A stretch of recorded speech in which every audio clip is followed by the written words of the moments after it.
Peace, it's Brother Polight, head of the Crown Luscious Supreme Grand Apperception of our new covenant community, and I just did an amazing interview with Hollywood, Unlocked, Uncensored, and it was phenomenal. We discussed variant things of many forms: real estate, family, economics, politics. We discussed gentrification. We spoke on so many different things that I'm sure that it'll be an unprecedented type of event when you watch it. I'm bringing something to the table to help diversify the information and the energy that already exists. That's powerful. Let's get it. What up, everybody? This is Jason Lee, and this is Hollywood Unlocked Uncensored. And I'm Melissa Ford, a.k.a. The Curve Queen. Yo, what's up? It's your boy Giovanni. Hold up. And we're back, part 2 with Brother Polight. We unfortunately had to end early in our last show, and it was just getting to the good part because one of your wives was here at the time. Yeah. And you have 4 wives or 1? Or 3? 4 wives. You have 4 wives. Okay. So we were saying at the last show that our sponsor partner, Floyd Mayweather, is somebody who can afford to have all that going on. Do you suggest that people adopt these principles if they're going through hard times? Yeah, I do suggest it, but it's predicated upon being with the responsible male and responsible sisters. But being that the man plays an integral role in that union, you want to make sure that he has certain prerequisite steps in mind before he employs the strategy. So in this show, Floyd had said that that he had drawn a comparison to him and what's the guy's name at the Playboy Mansion? Hugh Hefner. Hugh Hefner. Hugh Hefner, and that it's accepted in Hugh Hefner's life, but not in his. So I kind of got like the parallel was weighed against the test of racism. What do you think? I think he's absolutely right. There's low expectations for black men overall in America based on media depictions of us. And then there's even lower expectations for black women who are generalized probably the most amongst all species on planet Earth, right? At least in America for the most part. So the combination of the two would demand that people would not be able to conceive how we would be able to accomplish a successful union. I mean, we're leading in broken family households. We're leading in poverty, stricken environments, destitute areas, dilapidated schools. So of course, people will be susceptible to the stereotypes that accompany black people when it comes to family structure. And so, do you think it's racism? What do you think is driving it? Is it just that I don't want to say mainstream because I feel like we are mainstream. I feel like we are the stream that makes everybody follow, right? That's a fact. So what do you think it's driven by racism though, or just wanting to suppress the black family? Definitely. I believe it's driven by racism and also ignorance in general that every race is playing a part of. You know, people don't just wake up and expect us to fail. It's from the stigma of us failing, but not addressing the elephant in the room, which is what has transpired throughout the course of history with us living in our diaspora here in America. You know, we get pushed back 400 plus years. In 60 years, it's not enough time for us to fully recover, but we don't address that part. So on our show, we had interviewed Arian Andrews. She had been in the news because she had come out of a restaurant in Hollywood, and she had said to TMZ, they said something about her dating men, and she said she only dates white men. She's a darker skinned African American woman. Said she only dates white. She prefers white men.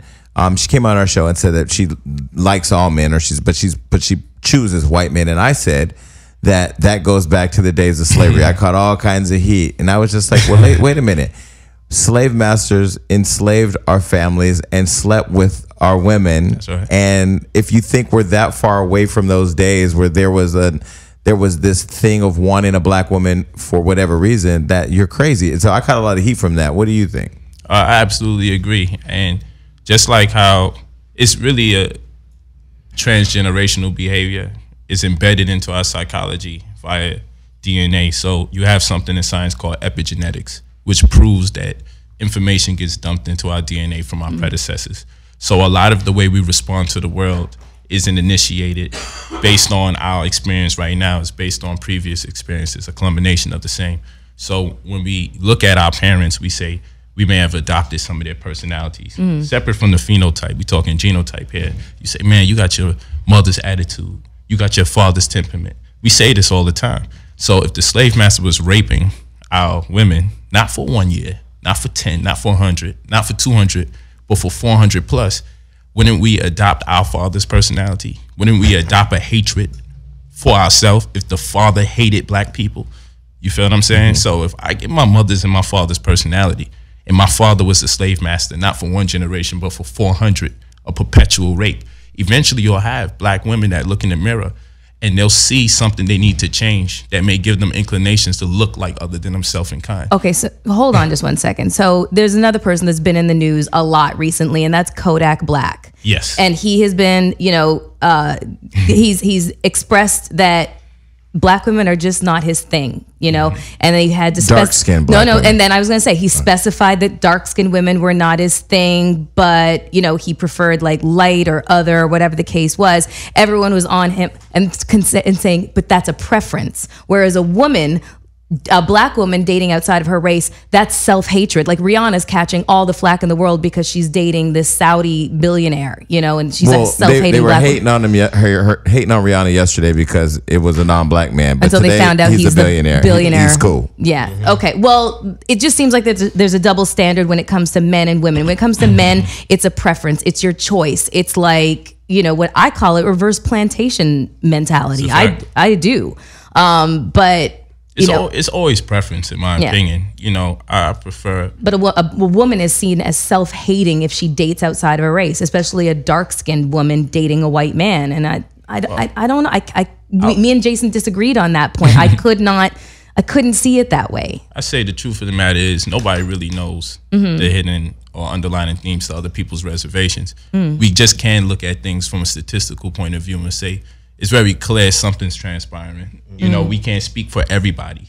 Everybody is not going to have the same narrative. Some people may genuinely just be attracted to other people, but it's my personal belief that it's systemic from oppression and it being forced upon us to not love ourselves and becoming part of the DNA stream of people who hated us, which science proves you do adopt. Thinking, but let me tell you the full personality of previous people. Let me tell you the full sentence of what she said. What she got caught saying was, and this is why I said that. She said, "I don't date black men. I prefer white men because a little chocolate and a little vanilla make cute babies." And I said, "So that I couldn't defend." So I said, "You said basically two black people can't make pretty babies." Because you made a distinction that the two races mixed make pretty babies. No doubt. And again, this is people's personal opinions, right? I believe a lot of these ideas are grafted from slavery accounts. And just like you have something called CMP, cellular memory phenomena, and 1 out of every 3 people that receives an organ from someone adopts a personality or dreams or memories of the previous owner. So then again, since an eyeball can make you adopt someone's previous ideas or personalities, what about the sperm? What about the adulterated sperm? What about the imposition of someone planting the seed in a woman that hates black people? You see, so this incentive for a black woman to probably want to straighten her hair, or for someone to want to bleach their skin, or for black men to hate other black men, could be coming from their generational slave master father. I don't believe it's something that just happened overnight. I believe it's something that happened hundreds of years, and now we're trying to shake it. And now we have this thing where people don't like themselves, but I don't think it's themselves speaking. I don't think it's the dark-skinned being that we see speaking. I believe they're speaking from a place of their slave master. They just happen to have dark skin, though. Right. That's what I believe. I was actually just looking at a study the other day.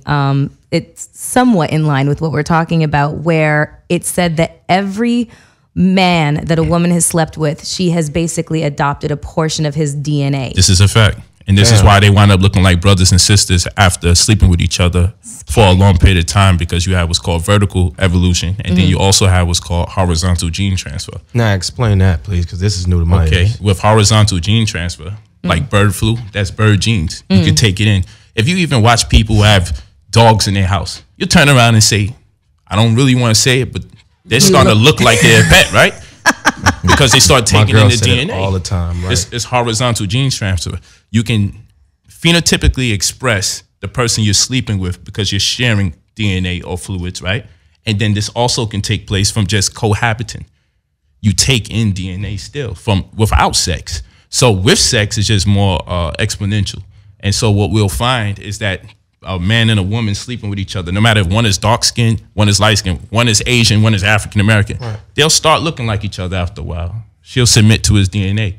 She'll take it in and she'll conform to his construct. And she'll start looking like him, or red will become her favorite color like his. Like this is the magic behind science. And again, it's called epigenetics. So people have a point of reference so they can look it up. Sounds, food, and experiences can trigger situations in people to respond like the people they come from. And horizontal DNA can cause you to alter or cause an alteration in your phenotype where you start adopting the character traits of the person that you're cohabiting with or sleeping with.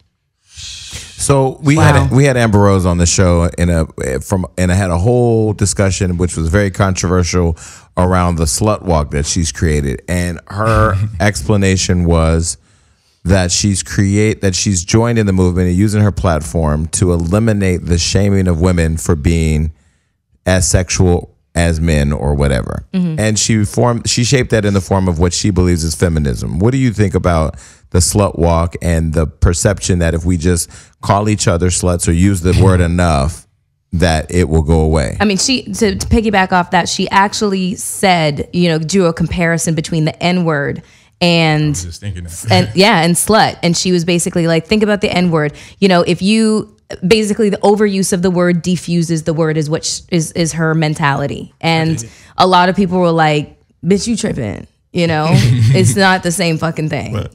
So what do you think? Yeah, what are your thoughts on that? I think it runs concurrent with nigga. I understand exactly what she's saying. It wouldn't be my approach, right?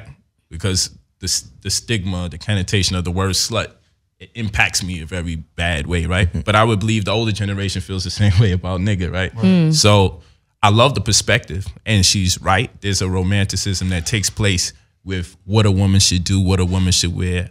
A man could come out with a shirt off, do pull-ups in the street, sweaty, and no one's gonna say nothing. But if the sister shows a little cleavage, she's not even showing her nipple, then everybody's, they have all sorts of reservations about her. So I agree there's a double standard. And the only way you can combat a double standard is through thought provocation. So you might have to use some words and terms just to get people's attention. Or images. And images, just to get people's attention. So I love what she's doing. And it's something that only a female at times can address in that capacity.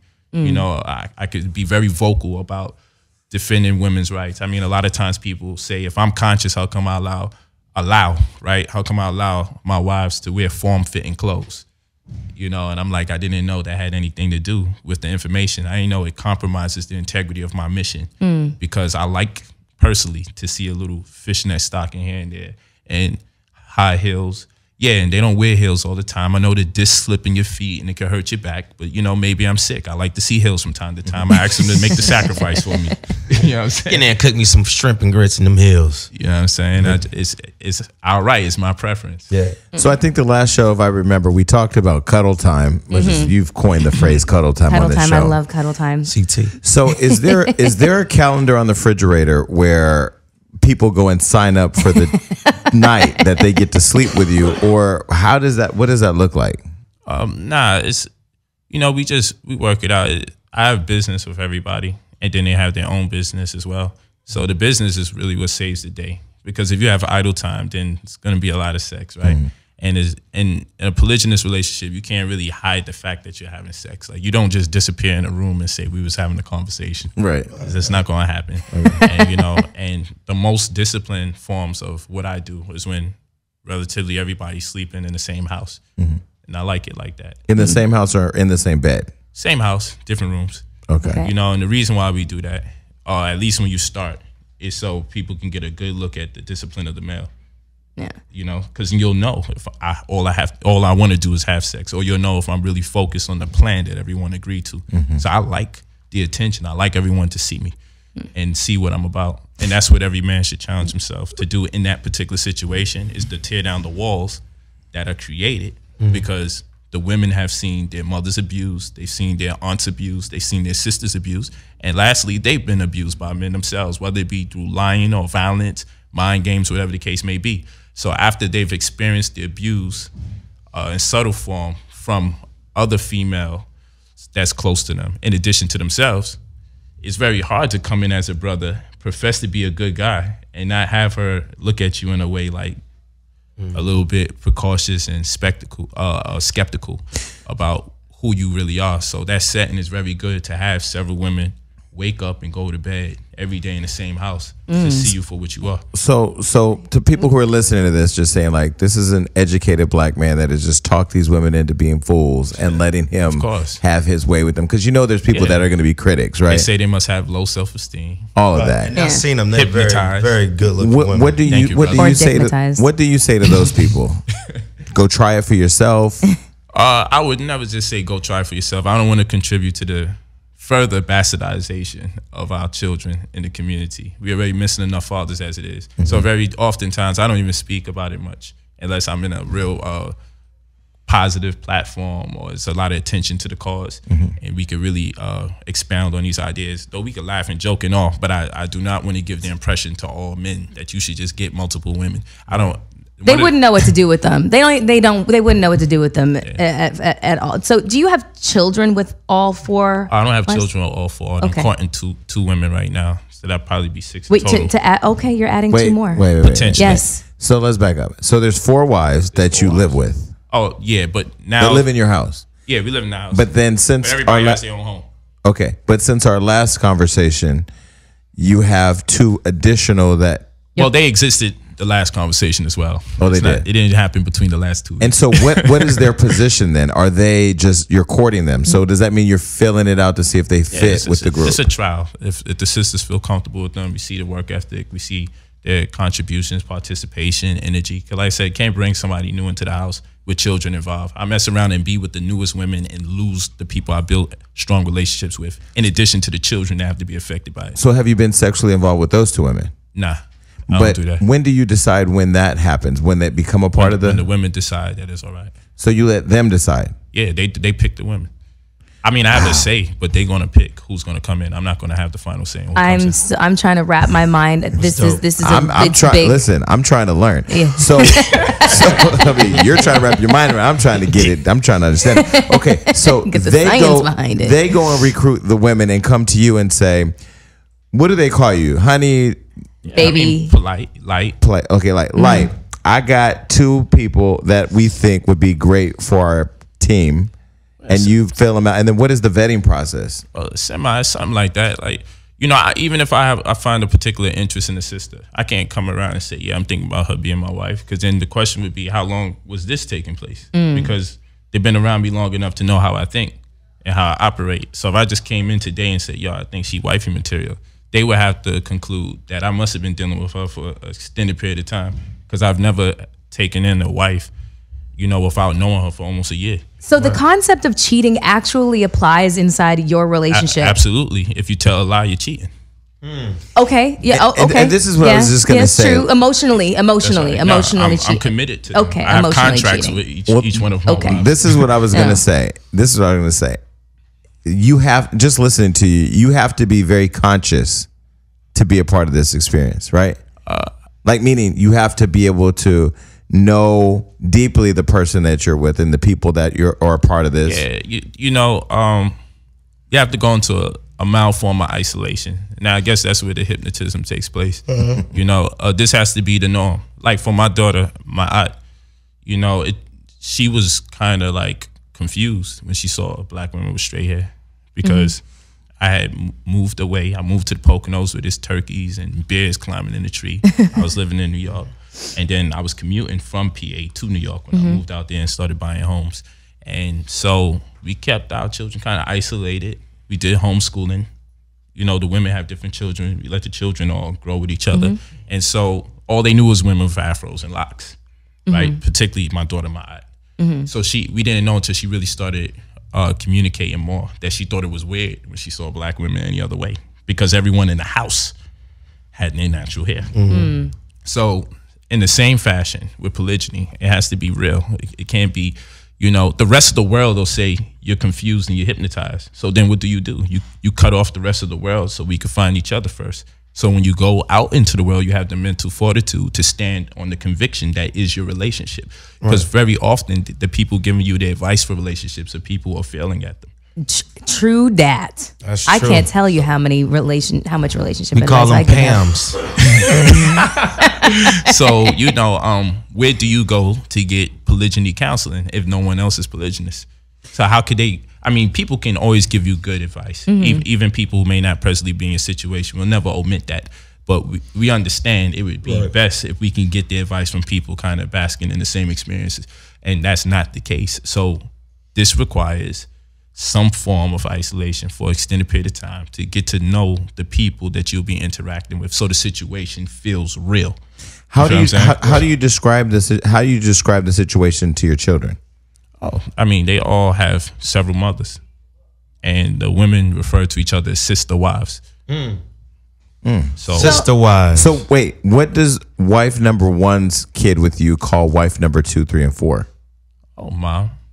They're all mom. They're all moms. All mom. Okay, so your daughter grows up, beautiful woman, and she wants to enter into a polygamous relationship, and you would be fine with that. How would you feel about that? I would feel good if it's a man living to the standard based on how I teach my children. I'm doing my best to be the example that they look for in a male. So he has a lot to compete with. He may not be able to meet my criteria, but hopefully he meets her criteria. It's her decision, what she chooses to do. I'm going to support them no matter what they choose to do. They're always going to get my support. But if they want me to contribute to their relationship, the way I understand relationships, they would have to make subscriptions to the same type of disposition I have. In other words, my children understand from our oldest daughter to the youngest, to the best of our ability, that if a man wants to get in a relationship with you, he has to have some kind of gift to come into the relationship with that represents his ability to take care of you, should you decide to separate, because you're going to invest time, energy, and money into this black man. Presumably he's black. And should y'all break up, you don't want to deal with the drain of having absolutely nothing, not enough friends that you cut off because you was building a relationship with him, not enough sisters to give you the compassion that you need because you were spending all the time to him, not enough money because you kind of became an economic slave to him. So no, we're not doing that. He has to already have something going for him. If he has absolutely nothing going for him but his looks, then we will not support that situation. Yes, I'm out. So all the sister wives are black women. All black women. Okay, so you would not be interested in, say, maybe courting, I don't know, an Egyptian woman. She's African. Egyptian's still a black woman. That's a white what woman. I know. A white woman. No, I think I know the answer to that question. That's why I was going to ask. We don't know. White woman. I would tell you this, and it's interesting. Or Latina. It's interesting you A mentioned woke white woman. All right. I'll tell you this.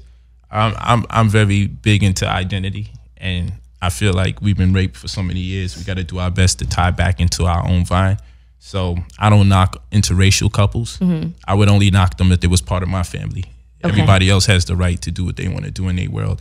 Me personally, I'm on a mission to reestablish greatness and glory in our race again for those who don't believe that we can accomplish it. And so one of the most important things that I could do right now is make sure that I keep contributing to the gene pool of people that are purportedly of my race. Because I understand somebody can be pitch black and probably 60% white for the most part. We understand that. But we just do the best that we can do. So I'm going to do the best that we can do.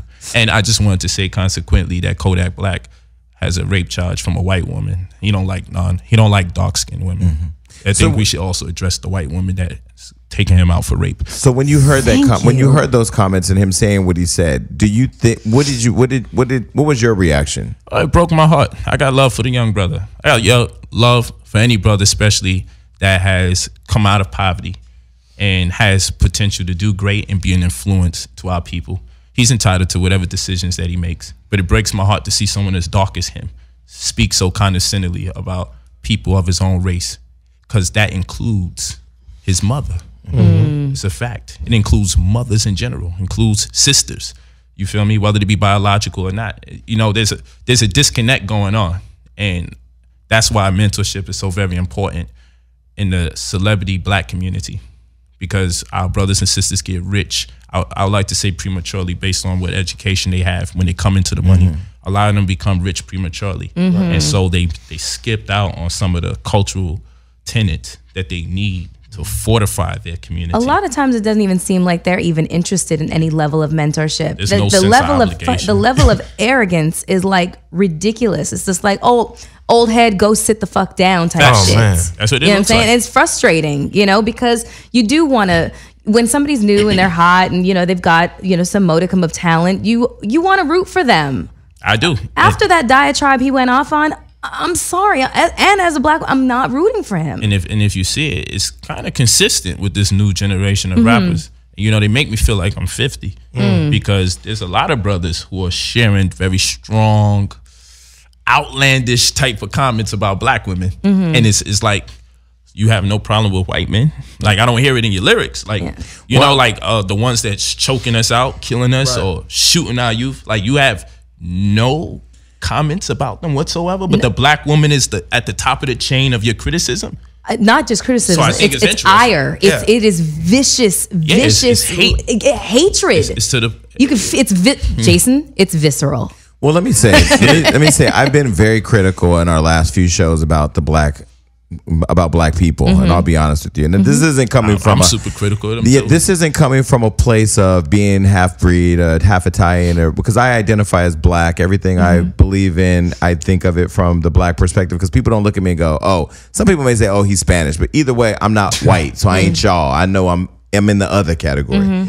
But I feel like, and I draw a lot of comparisons back to slavery, because when you look at behavior, it ain't something that it's not just that generational experience like you had talked about. Black people, I feel, are the most jealous of other black people. I feel like we're the most critical of other black people. I feel like we are the less inclusive of each other as black people. And I say, well, shit, in business right now, like I have a few $1 million deals on the table, all from white people. All of them that see my vision, all believe in it. And then I'm looking like, okay, well, even though one of my partners is Floyd Mayweather and he's a black guy, and one of our new partners is Queen Latifah, she's a black woman. I've known her for 25 years. She's seen the journey. I've known Floyd for 3 years, and he's been there from almost day one. But I kind of feel like now that I'm walking around and the show's popping and things are happening, I get the, oh man, I've always believed in you. No, you did not. I dig it. What is that? And then the other thing I want to ask is your opinion on the whole Bill Cosby scandal, because black people ripped him apart before he was even given a day in court. And that was our father growing up on television and the embodiment of what the black family's potential could be.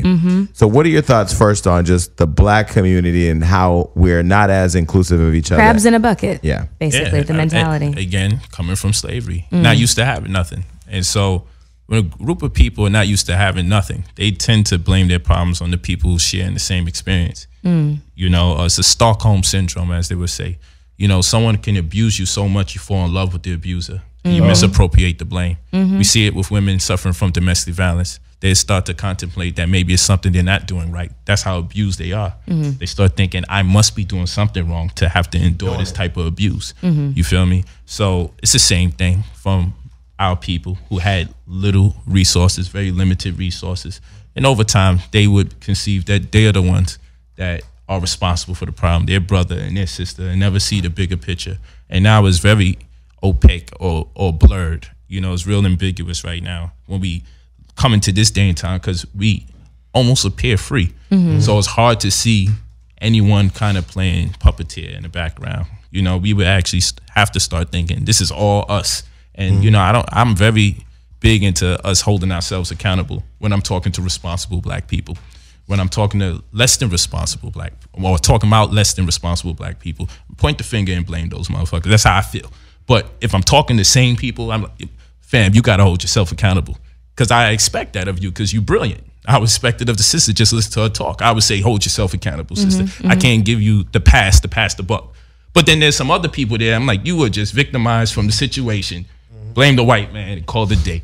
You know what I'm saying? Because you got to come into a certain level of consciousness before I could start holding you more accountable, because you are lacking in knowledge, lacking in experience, lacking in education, lacking in a mother, lacking in a father. You lacking in so much. You are just part of the victimization of our people. You have every right to point the finger. It's hell for you right now. I went through the era of pointing the finger, and I was right when I was pointing the finger. I came into my consciousness, and I'm right for now holding myself accountable.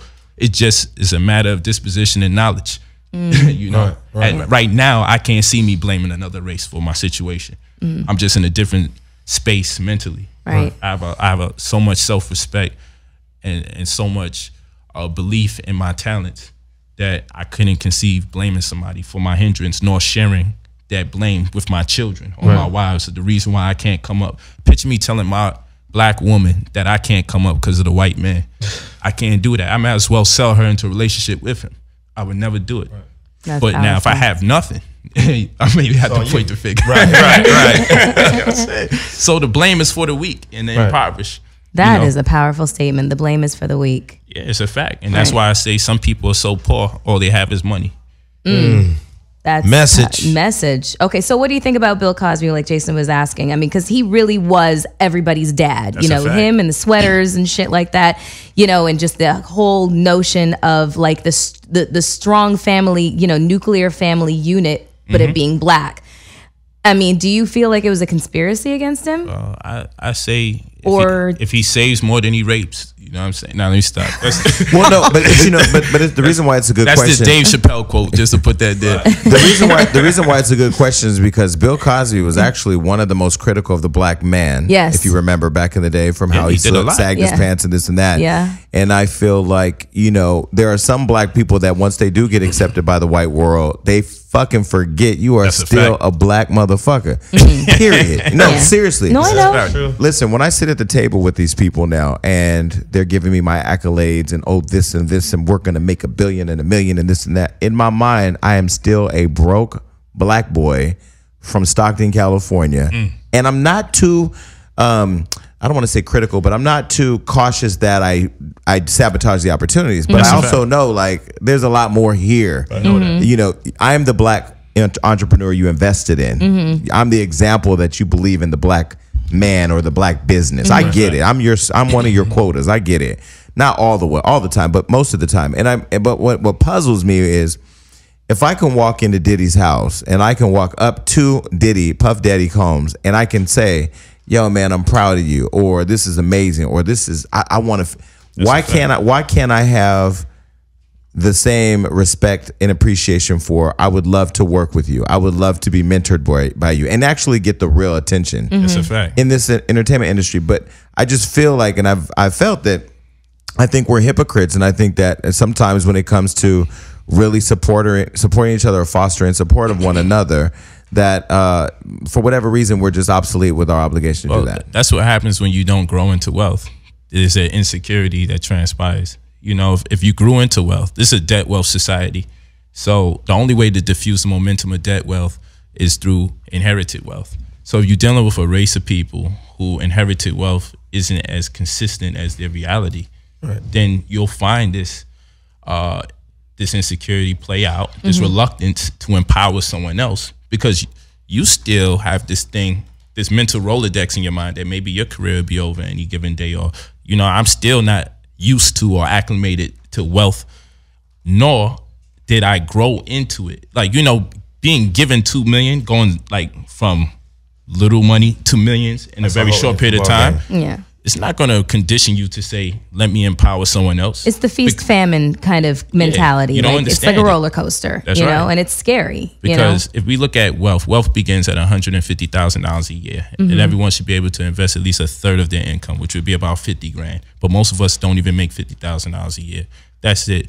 A family of four, poverty is at $32,000 a year for a family of four and $15,000 a year for an individual. So there's over $100,000 difference between where wealth begins and where poverty is at. And most of us are not at where the point of wealth is, nor are we in position to invest a third of our monies, nor if we study the Standard & Poor's or S&P's index, we'll realize that, you know what, that there's this ratio of 60,000 to 100,000. When it comes to money, that means that the death of money, by the time you get to your $100,000 pension, it'll be worth $60,000. So we haven't been taught how to forecast money, because we live in a world where from pre-K to 12th grade, 14 years, We carried the one. We took Regents exams. We took the SAT math. We never was given a credit class, right? And we never was given real estate class for 14 years. Dang. So they're preparing us for the future, but never taught us how it works when it comes to having a home or when it comes to credit. So it's a debt wealth society. So this means what?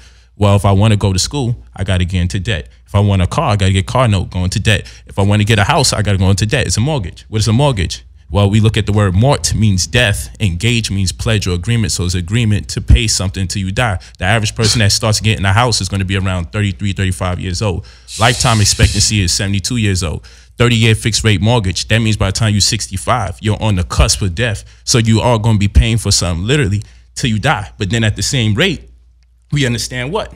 Well, at the same rate, there's the subprimes. And this is when they know they give loans to people that they cannot afford. They studied your mother's history, your father's history, their history in spending, both of them collectively, your history, your zip code. They redline areas so they know who they're going to give credit to, because they can't turn you down for credit based on your race, but they can see which race occupies which zip code so they can know how to turn you down by proxy. So they redline areas. So if you don't know enough to probably say, let me get a UPS box that counts as a residency to get my mail and set it up in an area where people are making $150,000 or more a year, so I could be more likely to be approved or larger credit lines. No, I'm gonna use my poverty zip code where I live in, and I'm going to be rejected every time or get very lesser credit lines. Wow. So this information is not being shared in the community because, again, you go 14 years of school and you get no credit. Matter of fact, food, clothing, and shelter. We might have had a home ec class, probably learned how to make some fugazi pizza. Fine. That's exactly what we made. Or some cake. Or some cake. Now you leave, right? You leave, and I mean, communities plagued with diabetes, and we're using all the ingredients that's gonna kill us. Fine. So now we leave school, don't know how to cook, we don't know how to crochet or sew, which is the clothing part, and we know nothing about real estate. But we went to school for life, but we didn't address food, clothing, and shelter. And not once have I had to add or subtract a letter in my life. That's a fact. Wait, hold on one sec. Did you just say add or subtract a letter? Yes. Algebra. Like, I'm talking about algebra. oh, okay, sorry. But let me say, as I sit here and listen to you say this, and the audience is gonna be like, "Oh shit, he's crazy." So I've been a licensed real estate agent, So have I. and I've owned a credit repair company. Wow. So my experience with everything you just said is just like, I'm sitting here amazed that you articulate the way that you did. The way I got into the credit repair company, I'll tell you really fast. This guy hits me up. He wants to give me money. I'm like, why do you want to give me money? Because I want to give you money. How much money do you need for your company? At the time, I was in a relationship. Like, how much money do we don't need no money for my company. And my partner says, well, tell him 250,000. Just throw a number out. So I go, I need 250,000. He was like, not a problem. I'll give you $30,000 a month for 8 months, and you don't have to give me any equity in your company. I go, well, what the hell for? Right. What's the catch, bro? Because I'm thinking, I'm from Stockton, so the feds clearly have sent you to my Facebook. Something's going on. So he comes over. I go to his house. His home office. He writes a check to me for $30,000. It clears, and he says, I said, so, okay, I know that this comes with something. This is a Russian guy, and never met him before. Oh, Russian guy. Russian. And he says, blood money. He said, well, I don't know if it probably could have been, but he said, all I want is your relationships. I want your relationships. I said, okay, not a problem. He says, I have a credit repair company. I said, you have a credit repair company? Well, I mean, I don't know that my people will need your service, but I'll introduce them. He says to me, I can repair credit in 30 days and delete everything off your credit, no matter what it is. Wow. This is the Russian guy. This is the Russian guy. How much was he charging? Hold on. So I said, well, you got to go through me. You got to do my credit first. So he eliminated all of my debt in 30 days. Do you still know this guy? Let me get into the story. Okay, so he writes me this check, right? And so when he showed me that he could eliminate credit in 30 days, I was like, oh, you got me. So I brought in all of my relationships. I mean, he helped me get into this big high rise downtown, fully furnished. He came and delivered cars for us. He brought me a BMW, brought my partners Lexuses. So now we have all these nice cars. We have this nice place. And we're bringing people in and we're selling them on credit repair through his company. I still didn't understand how he was doing it and all the details of credit and how credit worked. But when I went to Hawaii and found out I was getting fucked over by him, I actually started my own credit repair company because I had learned everything. I had sent my analysts in to get the company. So we launched our own credit repair company. It was like God. You're giving people the freedom to get in better houses, better cars, better jobs. And I learned very quickly how racism and classism are embedded in our credit system. You can only live in certain areas based on certain credit, and you can only work in certain areas based on credit, because the really, really good high-powered jobs outside of being your own boss run a credit, what is that called? A background check that includes a credit screening.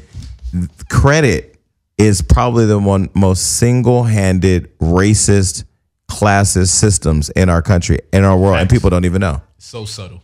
And so how do people become educated on the power of having proper credit, and how that gives them the power and the control over their lives? It's a social nuance. Like even applying for jobs, and people pride themselves in, look, I'm not lazy. I'm out here trying to get these jobs. I filled out 30 applications. You might have had your credit checked probably 25 times. And that knocked it down. You just killed yourself. You know what I'm saying? So you have to have a conversation with them. Or I just got this credit card. I'm approved for $5,000.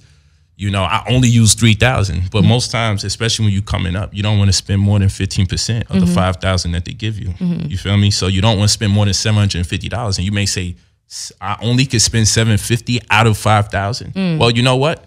They give you cars that do 120. You only can do 75 miles tops. The temptation's always going to be there for you to break the law, hurt yourself. Oh, yeah. That's what it's designed to do. Online shopping gets me every single time. But he taught me, he said, you're going to get this credit card with a $5,000 limit. The only thing you're going to do is pay the bills that you online that you would pay in cash. So your rent, your car note, your phone, you know, that kind of stuff. Don't pay for get a gas card. Then make payments on your gas. That's right. So he's showing me, and then for us, we go out and whatever we could get approved, we're gonna get it and max it out. Max it. Macy's cards. We're gonna think we're gonna leave a little space, and eventually, then the real bills come, and then you maxed out. You know, and then also having 2 credit cards when you start off, and asking that you can get a balance transfer option. So if you go over the ideal amount that you're looking to not spend over, the excess amount you transfer over to the second credit card. And then in that, it just shows intelligent consumerism.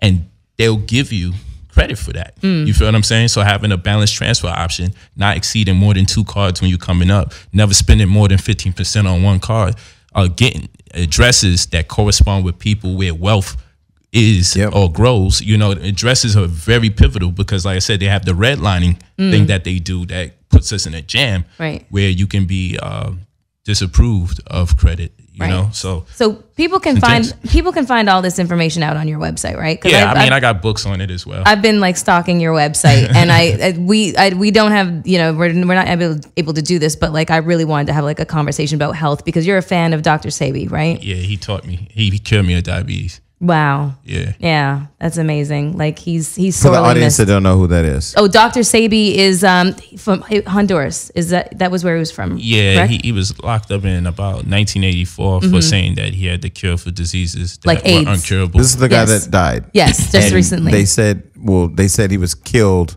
The rumor is that he was killed because he had the cure to, or he knew where the cure to AIDS was. Yeah, exactly. I believe there was some I know that Magic Johnson knows where it is. That's a fact. Zamunda. And so what were you going to ask about him? No, I mean, it's his website. I'm basically just telling everybody if you want to know more, because you are a fascinating person to listen to. Like you're rendering Jason silent, and that's impossible to fucking do. Well, because on our show, there's a lot of antics and a lot of craziness, but I feel like there are times when we do have education. Yeah. And your website is really, really dope because you talk a lot about your books are available for sale. You talk about health. You talk about financial literacy. I mean, if anybody is looking to wanting to know a little bit more past the polygamy, you know, and know more about you and just your entire movement, then this is where they should go. Yeah, I am Brother Polight, or you could download the Brother Polight app. Polight is how it's spelled. My brother got an app. Yeah. Oh, and lastly, I don't know if we're close, but last time you were here, you talked about you created your own language. Yeah. Now that really fascinated me. Now, what's this language, and does your wives know the language as well? Of course, it's Nduasusu. In the Nduasusu, it means living language. And the reason why I felt it sufficed to have our own language is because I feel that one of the most immediate things that the slave master did to dethrone us or take us away from our stature and our glory, one of the main things that was prerequisite to making a slave was to strip them of their language and then strip them of the name that's consistent with their language. and even make examples out of people that chose to communicate or transmit their thoughts amongst each other from within the confines of their language. It's very big to make sure we didn't have that, because language precipitates identity. And therefore, when we now come into the know and we realize certain things that took place historically, I always say, dang, why didn't we restore the language, or at least resurrect a new one where people can't dictate to us what the rules are and tell us that we're pronouncing things the wrong way or saying things the wrong way. And I feel a big part of us coming into our own is our sovereignty. And you can't have true sovereignty if you don't even control your language. In fact, language alludes to who colonized you. So we see a lot of Spanish in the language, or we see a lot of French in the language, or a lot of German in the language, and we know what point in history your family was impacted based on the words that you use. So I wanted to have a language that designates a point in time where our people are coming into the know, and we started saying to ourselves, we want to take back control of our culture. And one of the first things we will do to take back control of our culture would be one of the first things the slave master did to take it away, which is for us to be able to communicate amongst each other privately and exclusively.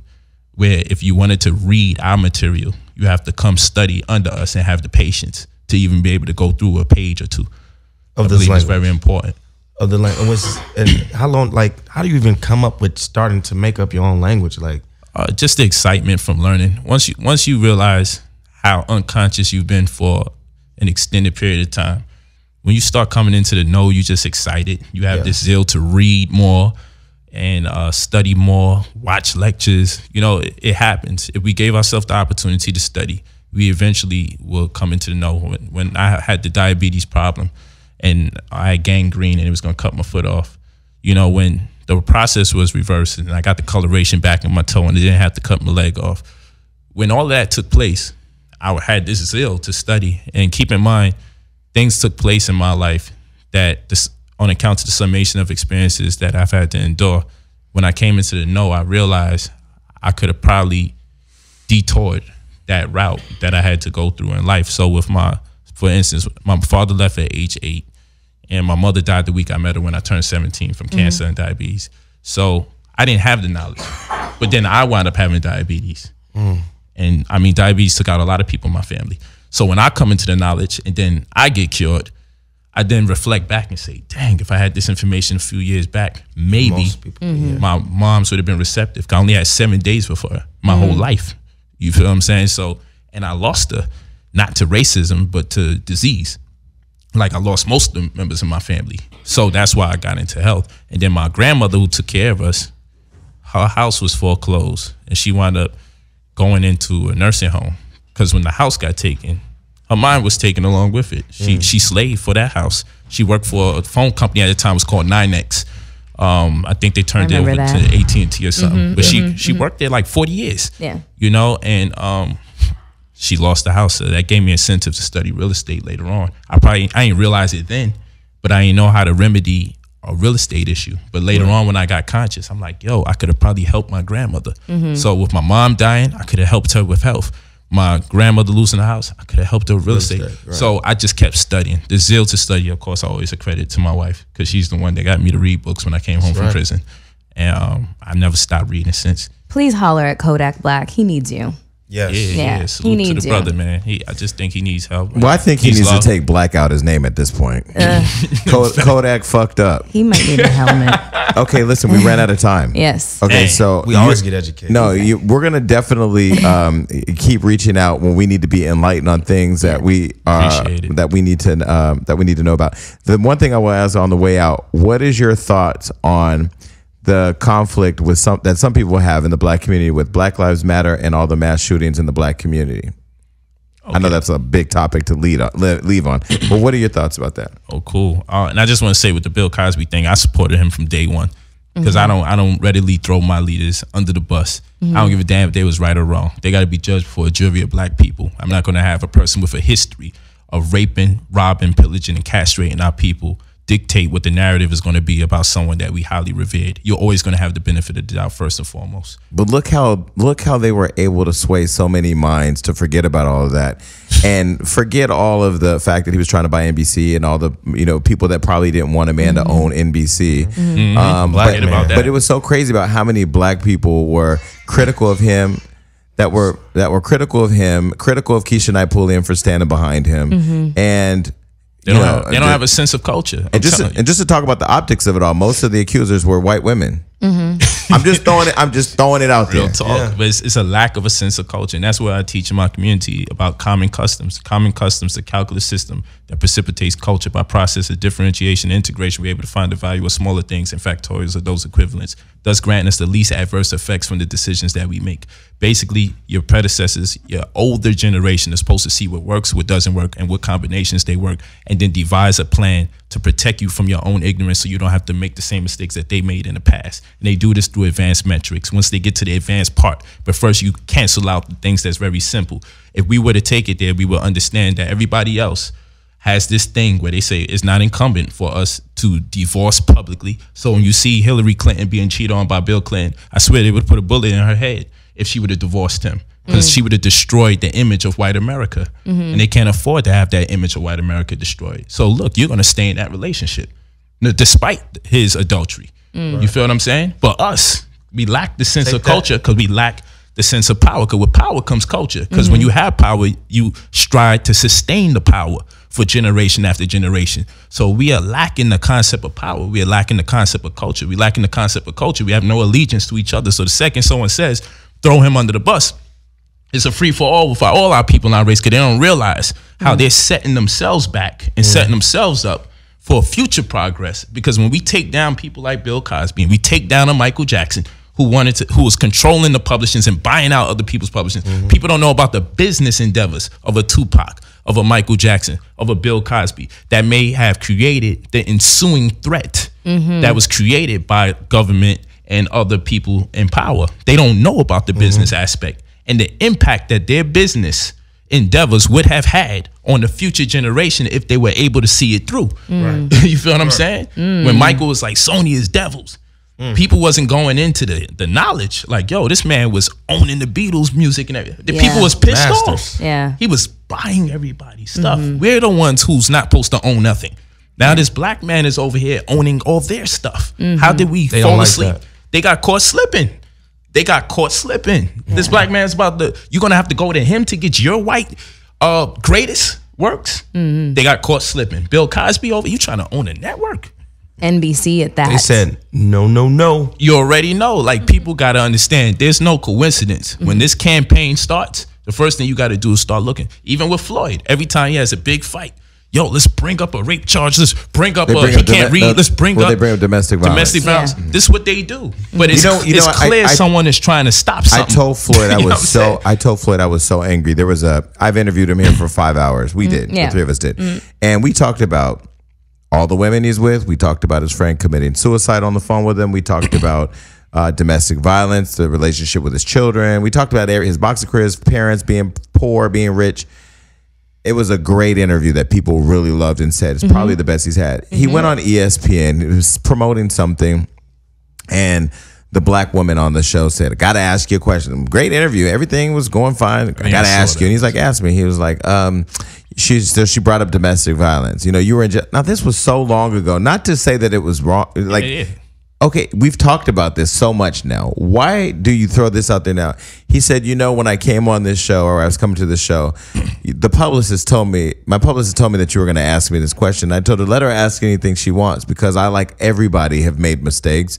I've owned my mistakes, but I don't know you and your relationships, and I don't know who's in your house. That's a fact. But what I wish people would have is just a deeper connection to, like, things that aren't conspiracies. It's just real life shit. It's a fact. This shit gets thrown. Hey, congratulations on your star in Hollywood. But about the time that you beat your wife, it is a way it's a way of reminding people that you're still, even though you getting these little cherries on top of your sundae, you still ain't shit. We're not gonna allow you to be great before your own people. That's why I pray for Mayweather every day. The other day, someone had an interview with me and asked, "Who do you pray for, and what do you pray about?" I'm like, I pray for black greatness, because it's a threat to the rest of the world, apparently. I pray for Serena Williams. I pray for Puff Daddy. I pray hard for Floyd Mayweather. And people are like, you pray to men, I pray to them, and I pray for them every day, because they motivate me to greatness. They don't do what I do. I don't do what they do.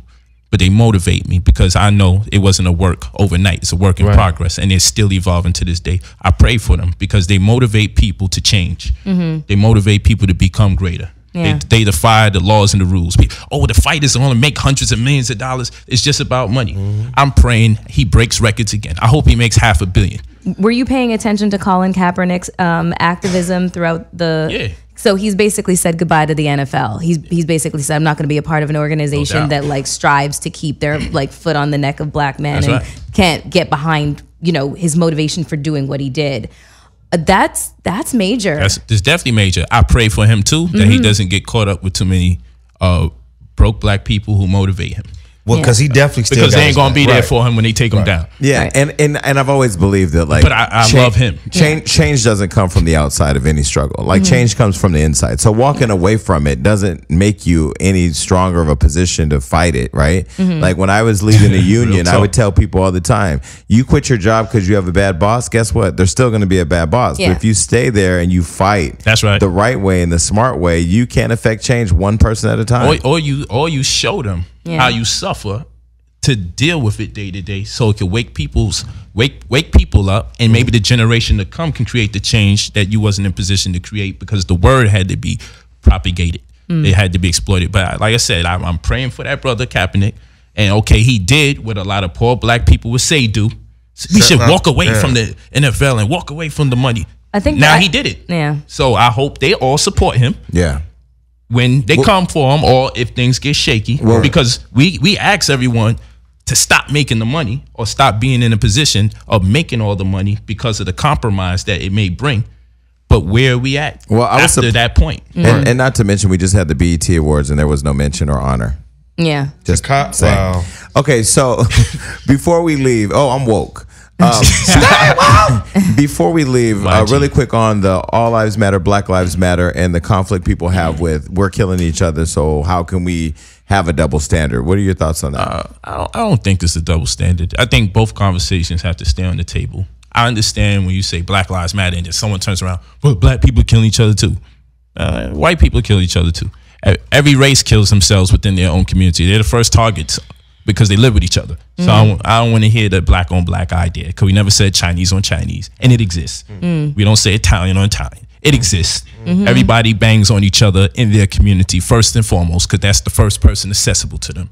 You steal, you rob, you rape amongst yourselves, and then when you start getting more gangster, you take it to the next community. So I'm against that whole thing. We have the right to address the fact that something's fishy about black people killing black people. We always should discuss that. But when we're talking about other people killing black people, don't no one else have license to kill black people because they see black people have problems with each other? That's not real. Because then we should have license to kill other people when we find that they're having problems with each other. Because when I see firemen and policemen having beef with each other, or correction officers having beef with policemen and policemen having beef with fire department people, and most of those people are white, does it give us license to kill them?